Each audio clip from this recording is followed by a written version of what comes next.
ಸ್ಟೋರಿಗೆ ಸ್ವಾಗತ. ನಾನು ವಿಜಯಲಕ್ಷ್ಮಿ ಶಿವರೂರು. ಸ್ನೇಹಿತರೆ, ನೀವೇನಾದರೂ ಮನೆ ಕಟ್ಟಲು ಸೈಟ್ ಜಾಗವೇನಾದರೂ ಹುಡುಕ್ತಿದ್ದೀರಾ? ಹಾಗಾದರೆ ತುಂಬಾನೇ ಕೇರ್ಫುಲ್ ಆಗಿರಿ.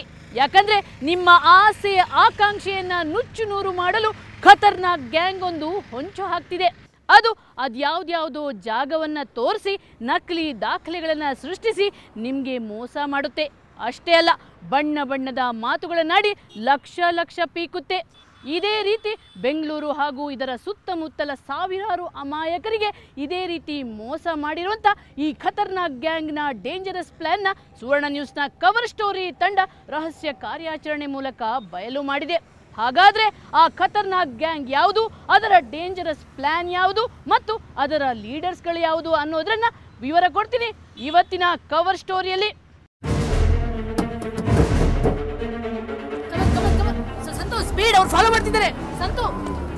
ಸತ್ಯಾನ್ವೇಷಣೆಗೆ ಹೊರಟ ಕವರ್ ಸ್ಟೋರಿ ತಂಡದ ಮೇಲೆ ಖತರ್ನಾಕ್ ಗ್ಯಾಂಗ್ ಒಂದು ಹೀಗೆ ಹಠಾತ್ತಾಗಿ ದಾಳಿಗೆ ಮುಂದಾಯಿತು.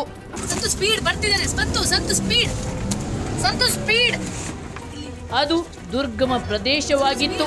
ಹೊಂಡ ಗುಂಡಿಗಳಿಂದ ಕೂಡಿದ ಕಚ್ಚಾ ರಸ್ತೆ ಬೇರೆ. ನಮ್ಮ ತಂಡದ ಸದಸ್ಯ ತನ್ನೆಲ್ಲ ಜಾಣ್ಮೆ ಸಾಹಸ ಮೆರೆದು ಅವತ್ತು ವಾಹನ ಓಡಿಸಿದ್ರು.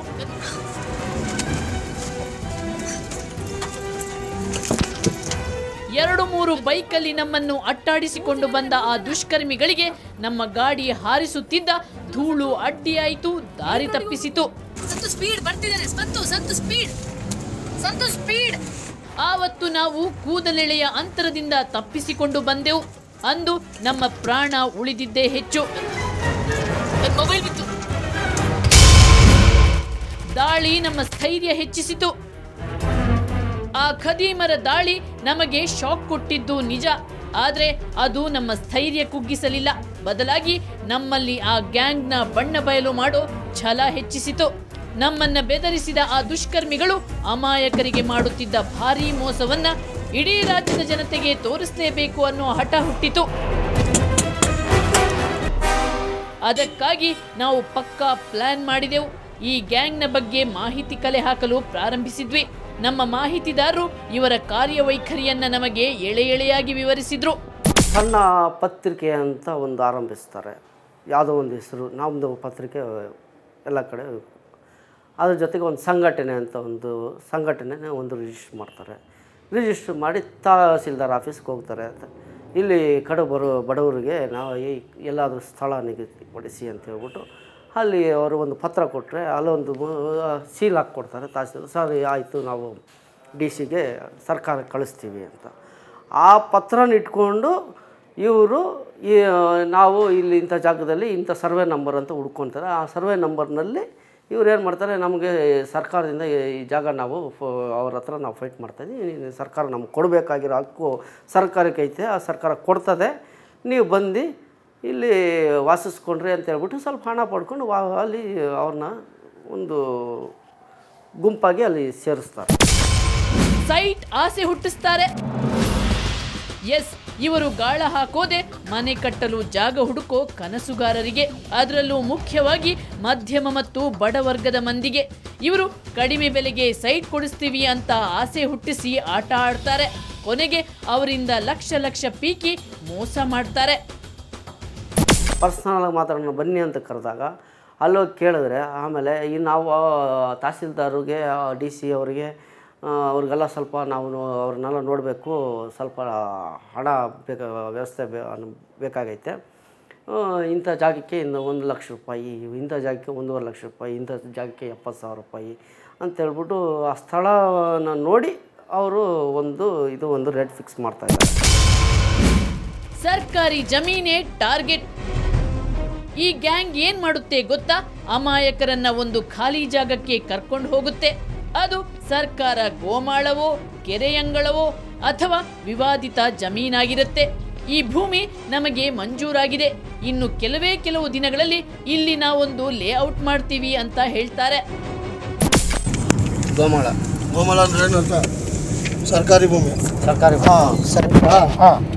ಸರ್ಕಾರಕ್ಕೆ ಕೊಟ್ಟಿರೋದಾ ನೀವು ಇದು? ಕೊಟ್ಟಿರೋ ಲೆಟ್ರು. ಸರಿ ಸರಿ. ಯಾರು ಕೊಟ್ಟಿರೋ ಹೋದ್ವಾ? ನೋಡಿದ್ದೀನಿ. ಕರ್ನಾಟಕ ರಿಪಬ್ಲಿಕ್ ಸೇನೆಗೆ ಸರ್ವೆ ಮಾಡ್ತಿದ್ದು ನೋಡಿ, ಸರ್ವೆ ಕಾಪಿ ತಗೊಂಡು ಅದು ಹೆಂಗ್ ಗೊತ್ತಾ 20-30 ಸೈಟ್ ಮೆಜರ್ಮೆಂಟ್ 10ಗೆ 10 ನಾವು ಶೆಡ್ ಹಾಕಿ ಕೊಡ್ತೀವಿ. ಸರಿ. ನಿಮ್ಮ ಹತ್ರ ಒಂದು ಅಮೌಂಟ್ ಫಿಕ್ಸ್ ಮಾಡಿ ನಾವು ಶೆಡ್ ಹಾಕ್ತೀವಿ. ಯಾಕಂದ್ರೆ ಅದಕ್ಕೆ ನಾವು ಲೇಔಟ್ ಟೈಪು ಲೈನ್ ಆಗಿ ಈ ಕಡೆಂದು 20 ಮನೆ ಈ ಕಡೆಂದು 20 ಮನೆ ಲೈನ್ ಆಗಿ 10ಕ್ಕೆ 10 ಶೆಡ್ ಹಾಕ್ತಿವಿ. ನಿಮ್ದು ಮಿಕ್ಕಿ ಜಾಗ ಖಾಲಿ ಬಿಟ್ಟಿರ್ತೀವಿ, ನೀವು ಬೇಕಂದ್ರೆ ಹೆಂಗನ ಕಟ್ಕೊಳ್ರಿ. ಇನ್ನು ಕೆಲವರು ಇದು ಆಶ್ರಯ ಯೋಜನೆಗೆ ಮೀಸಲಿಟ್ಟ ಭೂಮಿ, ಸ್ಥಳೀಯರಿಗೆ ಫ್ರೀಯಾಗಿ ಸೈಟ್ ಕೊಡ್ತಿದ್ದೀವಿ, ಆದ್ರೆ ನೀವು ಸ್ವಲ್ಪ ಕಾಸು ಕೊಡಬೇಕು ಅಂತ ಹೇಳಿ ಹಣ ಕೇಳಲು ಶುರು ಮಾಡ್ತಾರೆ. ಈ ಜಾಗದಲ್ಲೇ ಒಂದು 2-3 ಲೀಡರ್ ಇದ್ದಾರೆ. ಇವ್ರಿಗೆ ಲೀಡರ್ಗಳಿಗೆ ಸ್ವಲ್ಪ ಅಮೌಂಟ್ ಕೊಡಬೇಕಾಗ್ತದೆ. ಈ ನೀವು ಕೊಡೋ ಅಮೌಂಟಲ್ಲಿ ಮತ್ತೆ ಅವ್ರಿಗೆ ಹೋಗ್ತದೆ, ರಾಜ್ಯಾಧ್ಯಕ್ಷರಿಗೆ ಹೋಗ್ತದೆ, ಸಂಘಟನೆ ಅಂತ ಒಂದು ರಾಜ್ಯಾಧ್ಯಕ್ಷರಿಂದ ಮರಿಯಪ್ಪವ್ರಿಗೂ ಹೋಗುತ್ತೆ ಅಷ್ಟೇ. ಇದು ಸರ್ಕಾರದಿಂದ ಬಂದಿರೋಂಥ ಮನೆಗಳಲ್ಲ.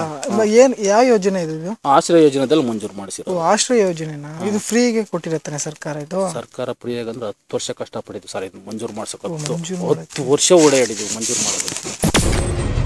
ಇವರ ಬಳಿ ಒಂದಿಷ್ಟು ಬೋಗಸ್ ದಾಖಲೆಗಳು ಇರ್ತವೆ. ಇವರು ತಹಶೀಲ್ದಾರರಿಗೆ, ಜಿಲ್ಲಾಧಿಕಾರಿಗಳಿಗೆ ಸಲ್ಲಿಸಿದ ಮನವಿ ಪತ್ರವನ್ನ ಅನಕ್ಷರಸ್ಥರಿಗೆ, ಅಮಾಯಕರಿಗೆ ತೋರಿಸಿ ನಂಬಿಕೆ ಹುಟ್ಟಿಸ್ತಾರೆ. ಯಾವ್ದದ ಇದು RI ರಿಪೋರ್ಟ್ ಬರ್ದಿರೋದು. ಸರಿ ಸರಿ. ಯಾರಿಗಾಗಿ ನೋಡಪ್ಪ ಇಲ್ಲಿ ಬರ್ದಿರೋದು ನೋಡಿ ನಮ್ಮ ಸಂಘಟನೆಗೆ. MLA MP ಗಳು ಲಾಪರ್ ಮಕ್ಕಳು ಬಡವ್ರ ಕಡೆ ನೋಡಲ್ಲ ನೋಡಿ. ಇಲ್ಲಿ ಯಾರು ಸರ್ವೆ ಮಾಡಿರೋದು ಸರ್ವೇನೂ ಆಗಿದೆ. ಶ್ರೀನಿವಾಸ ಮೂರ್ತಿ ಮೇಲೆ ಹೋದ್ಯಾ ಗೊತ್ತಾಯ್ತಾ? ಎಲ್ಲ ಪಕ್ಕಾ ಪೇಪರು. ಸಂಘಟನೆಯ ಬಲ ಬೇರೆ ಇರುತ್ತೆ. ಈ ವಂಚಕ ಗ್ಯಾಂಗ್ನ ಸದಸ್ಯರು ನಾನಾ ಸಂಘಟನೆಯ ಸದಸ್ಯರಾಗಿರ್ತಾರೆ. ಅವರು ತಮ್ಮ ದುಷ್ಕೃತ್ಯಗಳಿಗೆ ಈ ಸಂಘಟನೆಯ ಹೆಸರನ್ನ ದುರುಪಯೋಗಪಡಿಸ್ತಾರೆ. ಮಾತೆತ್ತಿದ್ರೆ ಧರಣಿ, ಪ್ರತಿಭಟನೆಗೆ ಮುಂದಾಗ್ತಾರೆ. ಅಮಾಯಕರನ್ನ ಎತ್ತಿ ಕಟ್ಟಿ ತಮ್ಮ ಕಾರ್ಯ ಸಾಧನೆ ಮಾಡ್ಕೊಳ್ತಾರೆ. 26ನೇ ತಾರೀಕು 8ನೇ ತಿಂಗಳು 2014 ಬೆಳಗ್ಗೆ 11:15 ಧರಣಿ ಮಾಡಿರೋದು. ಎಲ್ಲಿ? ಇಲ್ಲೇ ಇಲ್ಲಿ ಇಲ್ಲಿ ತಾಲೂಕು ಆಫೀಸ್ ಮುಂದೆ 3000 ಜನ ಸೇರಿದ್ರಿ.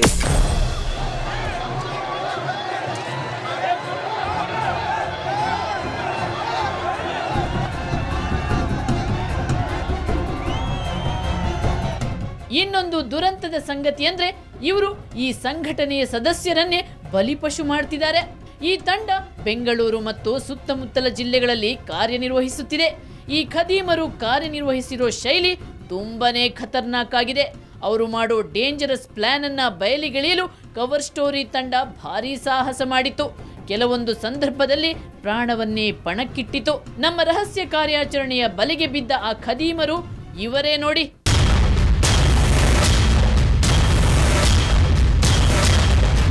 ಎಸ್, ಇವರು ಸಮಾಜದ ಕಣ್ಣಿಗೆ ಮುಖಂಡರು, ಹೋರಾಟಗಾರರು, ನೊಂದವರ ಬಾಳಿನ ಆಶಾಕಿರಣಗಳು. ಆದ್ರೆ ಇವರ ನಿಜ ಬಣ್ಣ ಮತ್ತು ಇವರು ಬಡವರ ಹೆಸರಲ್ಲಿ ಮಾಡುತ್ತಿದ್ದ ಮೋಸದಾಟ ನೋಡಿದ್ರೆ ನೀವೇ ಅಚ್ಚರಿ ಬೀಳ್ತೀರಾ. ಅವರು ಅಮಾಯಕರಿಗೆ ಸೈಟು ಜಾಗ ತೋರಿಸಿ ಮೋಸ ಮಾಡ್ತಿದ್ರು. ಆದ್ರೆ ನಾವೇನ್ ಮಾಡಿದ್ವಿ ಗೊತ್ತಾ? ಆ ಗ್ಯಾಂಗ್ ಸದಸ್ಯರಿಗೆ ಹಣದ ಆಸೆ ತೋರಿಸಿ ಬಲೆ ಬೀಸಿದ್ವಿ. ಆ ಗ್ಯಾಂಗ್ ಸದಸ್ಯರು ಒಬ್ಬೊಬ್ಬರಾಗಿ ನಮ್ಮ ಬಲೆಗೆ ಅದು ಹೇಗೆ ಬಿದ್ರು ಅನ್ನುವಂಥದ್ದೇ ಇಂಟ್ರೆಸ್ಟಿಂಗ್ ಸ್ಟೋರಿ.